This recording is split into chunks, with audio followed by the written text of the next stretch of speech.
הבאנו שלום, הבאנו שלום, הבאנו שלום.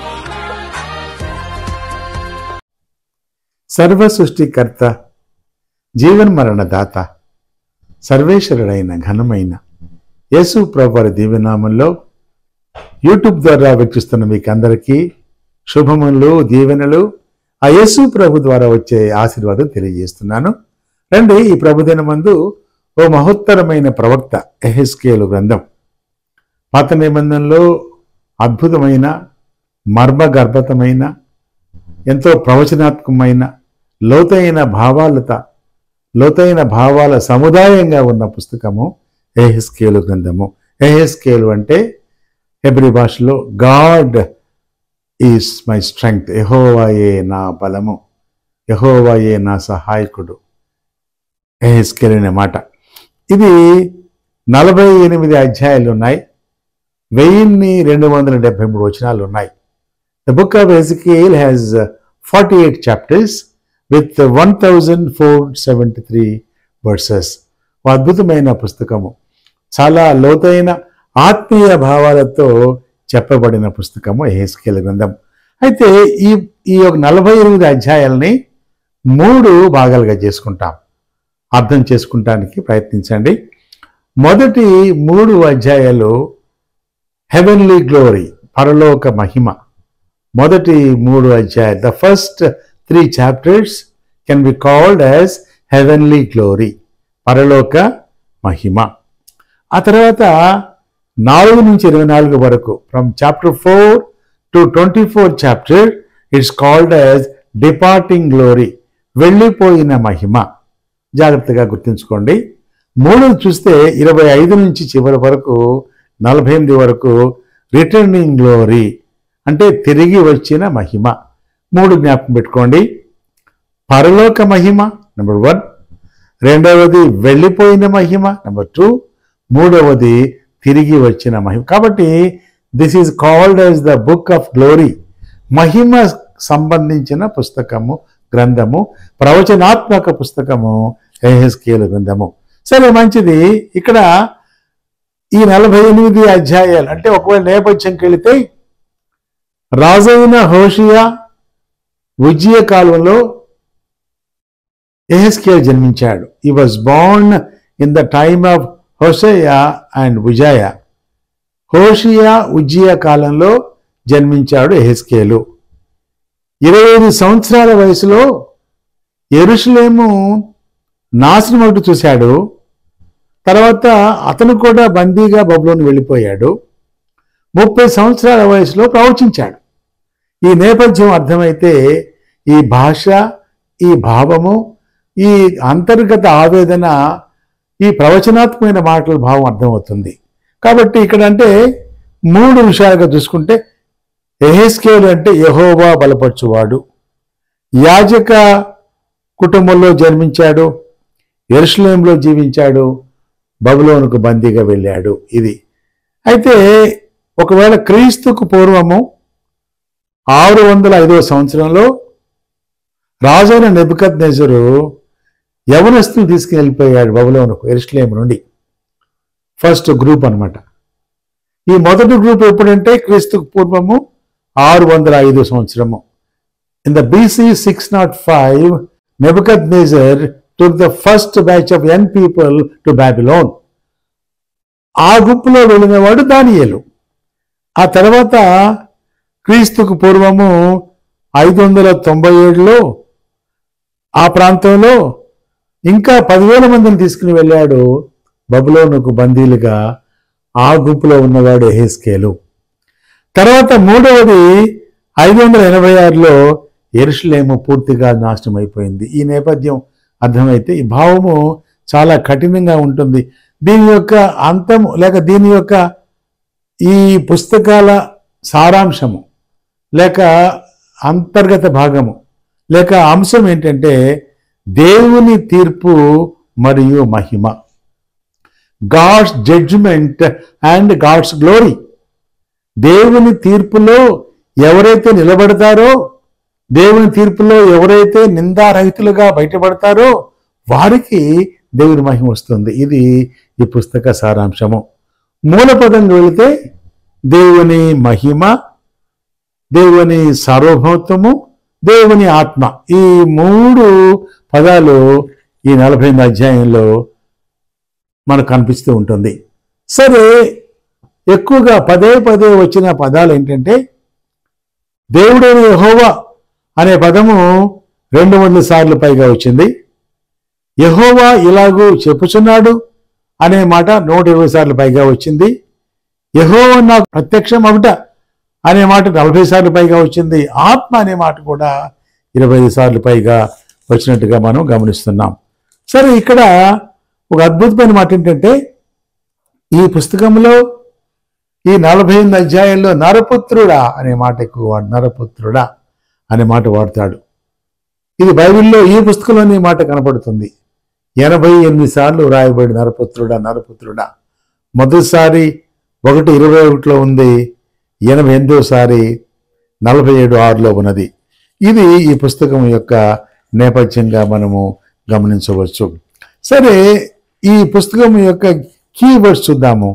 దీనిలో ఉన్న కీవర్డ్స్ ఏంటంటే 37:4 2 ప్రాముఖ్యంగా కనపడుతున్నాయి.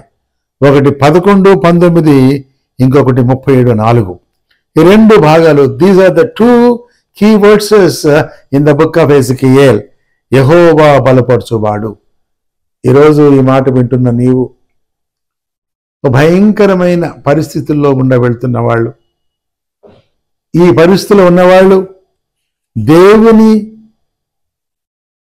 దేవుని మాటలు వినకుండా బలహీనులుగా, నిర్భాగ్యులుగా, నిర్జీవులుగా, ఎండిపోయిన ఎముకల్లాగా ఉన్నవారికి జీవాత్మ వచ్చుట ద్వారా వారు ప్రాణభిక్ష కలుగుతుంది అనే మాట కూడా, ఎండిపోయిన ఎముకలు బతుకగలవు అనే మాట కూడా వాడుతున్నట్టుగా చూస్తున్నాము.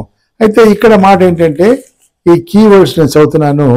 చాప్టర్ 11 వర్డ్స్ 19 నేను చదువుతున్నాను. I'm reading the book of Ezekiel chapter 11 verse 19. వారు నా కట్టడలను నా విధులను అనుసరించి గైకొన్నట్లుగా నేను వారి శరీరంలో నుండి రాతి గుండెను తీసివేసి వారికి మాంసపు గుండెను ఇచ్చి వారికి ఏక మనసు కలుగజేసి వారి యందు నూతన ఆత్మ పుట్టింతును. ఈ మాట వింటున్న నీవు యేసు ప్రభు లోకరక్షకుడు, నిజ రక్షకుడు అని కేకలు పెడుతున్నా, ఎక్కడ చూసినా కూడా రక్షకుని స్వరం వినపడుతున్నా, రాతి గుండెని చేసుకొని యేసు ప్రభుని తిరస్కరిస్తున్నావా? అంటున్నాడు, ఎవరైతే యేసు ప్రభు కావాలి, నువ్వు నాతో మాట్లాడు ప్రభువా, నువ్వు నాకు దర్శనం ఈ ప్రభు అంటే ప్రత్యక్షమయ్యే దేవుడు, మాట్లాడే దేవుడు, జీవితాన్ని మార్చివేసే దేవుడు అంటున్నాడు. రాతి గుండెను తీసివేసి వారికి మాంసపు గుండెను ఇచ్చి వారికి ఏక మనసు కలుగజేసి వారి యందు నూతన ఆత్మ పుట్టింతును. ఎంత అద్భుతమైన నూతన ఆత్మ, నూతనమైన మనస్సు, నూతనమైన ఆలోచన, నూతనమైన ఆరాధన, నూతనమైన పాట, నూతనమైన సంగీతము, నూతనమైన సేవా దృక్పథము, నూతనమైన ఆలోచన సరళి. ఈరోజు అంటున్నాడు, ఆ నూతన ఆత్మ నీకు కావాలంటే ఆ ప్రభు దగ్గరికి రా. ఆ యేసు ప్రభు దగ్గరికి వచ్చి అంగీకరిస్తే రాతి గుండెను తీసివేస్తాడు, మాంసపు గుండెను, మృదువైన మనసు నీకు కలుగు చేస్తాడు, నూతన ఆత్మనిస్తాడు. ఇంకొక మాట కూడా ఏంటంటే ప్రాముఖ్యంగా కనపడిన మాట యెహెజ్కేలు గ్రంథంలో చాప్టర్ 37 వర్స్ 4, 37వ అధ్యాయము 4వ వచనం కూడా నేను చదువుతున్నానండి. 37 వర్స్ 4 అంటున్నాడు, ఎండిపోయిన 3వ వచనం ఉందండి, 3, 4 ఉన్నాయి. ఎండిపోయిన ఈ ఎముకలు బ్రతకగలవా అని నన్ను అడగగా, ప్రభువా యెహోవా అది నీకే తెలియనంటిని. తర్వాత ఏమంటారంటే, జీవాత్మను వాటిపై ఊదగా వాటికి ప్రాణం కలిగింది. ఇక్కడ ఒక మాట అంటారు యెరూషలేము వాళ్ళు, ఇజ్రాయేల్ ఏమన్నారంటే 3 మాటలు చెప్తున్నారు. అంటున్నాడు, ఈ 11వ వచనాన్ని చదువుతున్నాను. అంటున్నాడు, మన ఎముకలు ఎండిపోయాను, మన ఆశ విఫలమాయను, మనము నాశనమైపోతుంది అని అనుకొనిచున్నారు. ఈ 3 మాటలు జ్ఞాపకం చేసుకుంటాం. ఇజ్రాయేలీయులు బబులోను దేశం వెళ్ళినప్పుడు, చెరలో ఉన్నప్పుడు, బందీలుగా ఉన్నప్పుడు మన ఎముకలు ఎండిపోయినాయి, మన ఆశలు విఫలమయ్యాయి, మనము నాశనమయ్యాం. ఒకవేళ జీవితంలో నిరాశ, నిస్పృహ, నిర్జీవత, నిర్లిప్తత, జీవోత్సవంలా ఉన్నావా? అనేక సార్లు ఎవరు సహాయం చేయలేక అందరూ మోసం చేస్తూ ఒంటరిగా లోన్ రేంజర్గా ఉన్నావా? మన ఎముకలు ఎండిపోయినాయి, మన ఆశ విఫలమైంది, మనము నాశనమైపోయి ఎండిపోయిన ఈ ఎముకలు బ్రతకగలవు అన్నప్పుడు అంటాడు, ఎస్, యెహోవా ఆత్మ, జీవాత్మ ఊదినప్పుడు బ్రతకగలవు. ఒకవేళ జీవితం ఎండిపోయిన జీవితంగా ఉంటే ఈరోజు యేసు ప్రభుని అంగీకరిస్తే జీవాత్మ బోధపడుతుంది. యేసు ప్రభు నీకు ప్రాణభిక్ష పెడతారు. నూతన ఆత్మ, నూతన మనస్సు, ఎండిపోయిన ఎముకలు సైతము కూడా వాటికి ప్రాణము, జీవాత్మ ఇవ్వగల దేవుడు. ఆ దేవుని నమ్ముకుంటే జీవితము సంతోష సమాధానాలతో సాగిపోతుంది. అలాంటి మహాకృప ఆ దేవదేవుడు మనకు దయచేయని గాక. ప్రార్థన చేసుకుంటాం. అత్యంత మహాకృపగల తండ్రి, మా ప్రేమ గల నాయన ప్రభువా, మా దేవా, ఈ ప్రభు దినమందు యెహెజ్కేలు గ్రంథం 48 అధ్యాయాల్లో 3 భాగాలు ప్రభువా, పరలోక మహిమ, వెళ్ళిపోయిన మహిమ, మరలా తిరిగి వచ్చిన మహిమ, ఎండిపోయిన ఎముకలు కూడా బ్రతకగలవని చెప్పావు తండ్రి.